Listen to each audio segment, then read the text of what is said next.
Bienvenue sur un nouvel essai de Caroom. L'Alpine A110, la plus adaptée au circuit, est aussi l'une des plus réussies sur route. Véritable démonstration de force pour la marque, l'A110R a tout pour ravir les amateurs de conduite. Découvrez notre essai de l'A110R.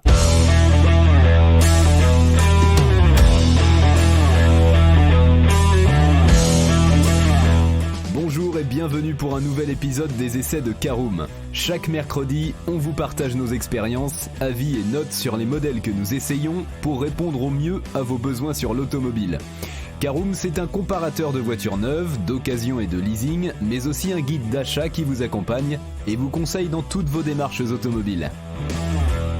Bonjour à tous et ravi de vous retrouver cette semaine pour un nouvel essai consacré à l'Alpine A110R.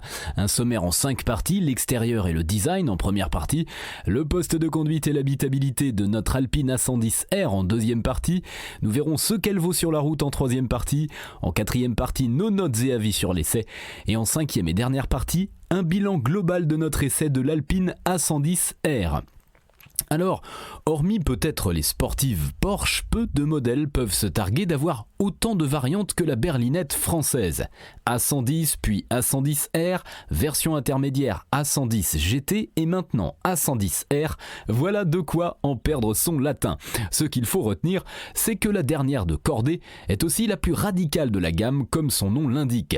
Alpine a décidé de mettre les petits plats dans les grands pour créer une version ultime de son coupé phare et cela se remarque dès que l'on détaille la plastique de la nouvelle venue. Allez, on ouvre tout de suite notre première partie qui concerne l'extérieur et le design de l'Alpine A110R.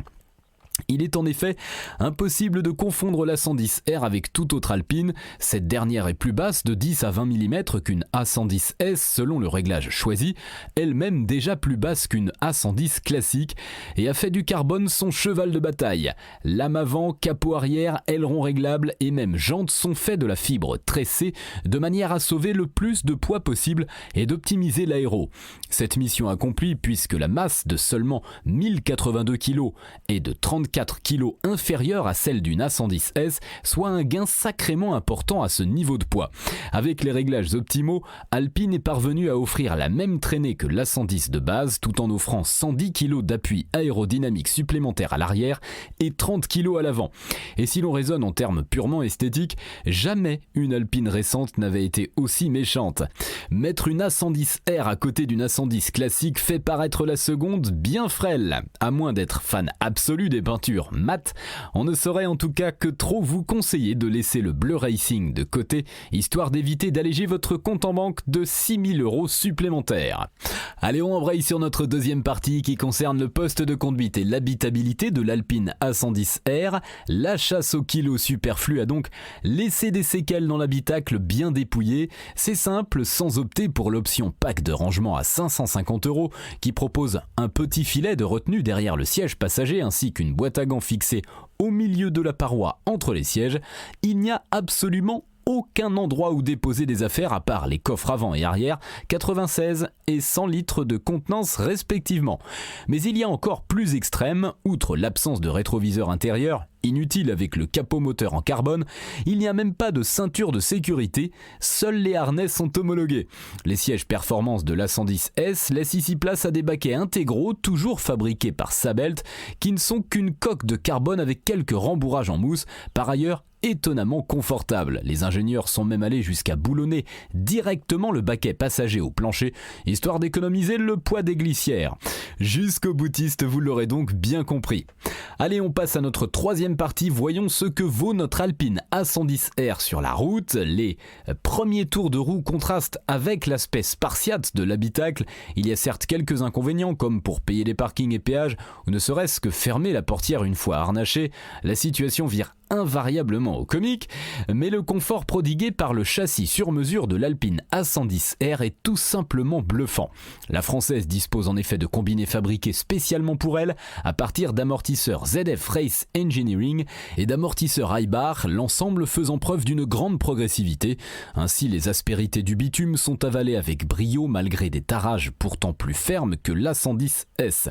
Mais à la rigidité et la sécheresse de la seconde, la première répond avec avec un amortissement conciliant, tout en étant très rigoureux en virage. Le meilleur compromis possible donc, en combinaison avec une direction très directe et consistante, il est enfantin de placer la voiture au millimètre pour manger les cordes et ressortir des courbes comme une balle.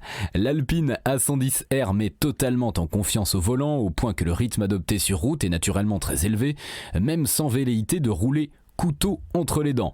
L'auto vire d'un bloc, se montre d'une réactivité sans faille et le fait d'être fermement maintenu dans les baquets donne l'impression de faire totalement corps avec la voiture, ce qui devient une extension de son conducteur.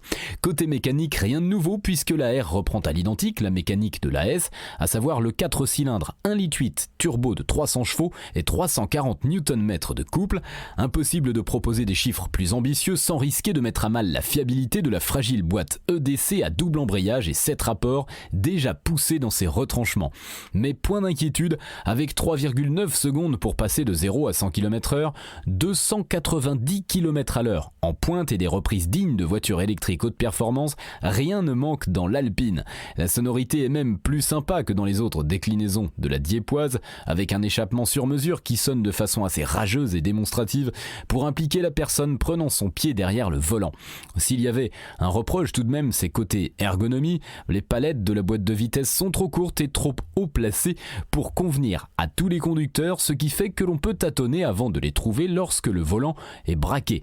Pas idéal dans le feu de l'action. Mais le choix d'Alpine de conserver de petits satellites pour gérer le son et d'autres fonctions multimédia en dessous de la palette de droite impose que ces dernières soient écourtées. Voilà pour notre petit tour en Alpine A110R. On passe à notre quatrième partie, nos notes et avis sur l'essai de l'Alpine A110R. Esthétique, conduite, praticité, rapport qualité-prix, telles sont les catégories en lice avec une note sur 5 pour chacune d'entre elles. On commence par l'esthétique. 5 sur 5, l'A110R dispose d'une vraie présence grâce à ses appendices aéros qui la rendent bien plus agressive que l'A110. En conduite là encore, 5 sur 5, carton plein donc pour la française qui marie à la perfection rigueur et plaisir de conduite. En praticité, en revanche, c'est un 2 sur 5, hormis une Caterham difficile de faire moins pratique que l'habitacle de l'A110R. Heureusement que les deux coffres sont là pour remédier au manque de rangement à l'intérieur. Enfin, en rapport qualité-prix, c'est un 2 sur 5 également, la facture est salée, d'autant qu'Alpine a récemment augmenté le tarif de 5 000 € du jour au lendemain.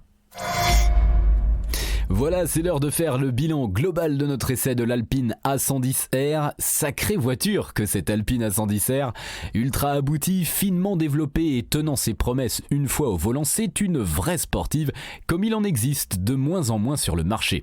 Reste qu'Alpine ne brade pas du tout son superbe jouet, puisqu'il est affiché à 110 000 €, sans compter le petit malus de 2 370 €. Il y a encore peu de temps, elle était proposée à 105 000 €. C'est officiellement la faute au contexte inflationniste, même si, dans les faits, on peut aussi se poser la question si Alpine ne souhaitait pas surfer sur la vague de très bonnes critiques qui ont accueilli l'A110R à sa sortie. La meilleure sportive française du moment, hors produit d'un autre univers comme les Bugatti, cela va de soi, se veut donc aussi assez élitiste.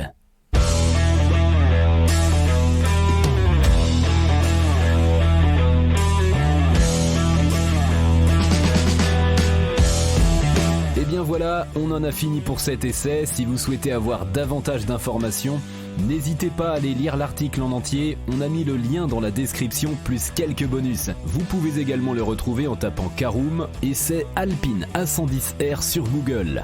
Et si vous avez encore des questions, vous pouvez laisser un commentaire sur l'article ou les poser sur notre forum. Merci d'avoir écouté cet épisode jusqu'au bout. S'il vous a plu, n'hésitez pas à vous abonner au podcast depuis votre plateforme préférée, à le partager autour de vous et sur vos réseaux sociaux. On en profite aussi pour vous demander de nous laisser une note et un avis sur Apple Podcast. Votre avis nous aidera à gagner en visibilité, ce serait vraiment sympa de votre part. Si vous souhaitez vous renseigner davantage pour l'achat d'une voiture neuve ou d'occasion, ou que vous voulez encore plus de conseils et de bons plans, rendez-vous sur www.caroom.fr. Si vous avez encore des questions, des remarques ou des recommandations, n'hésitez pas à nous contacter sur nos réseaux sociaux. Merci encore et à mercredi prochain pour un nouvel essai du podcast de Caroom.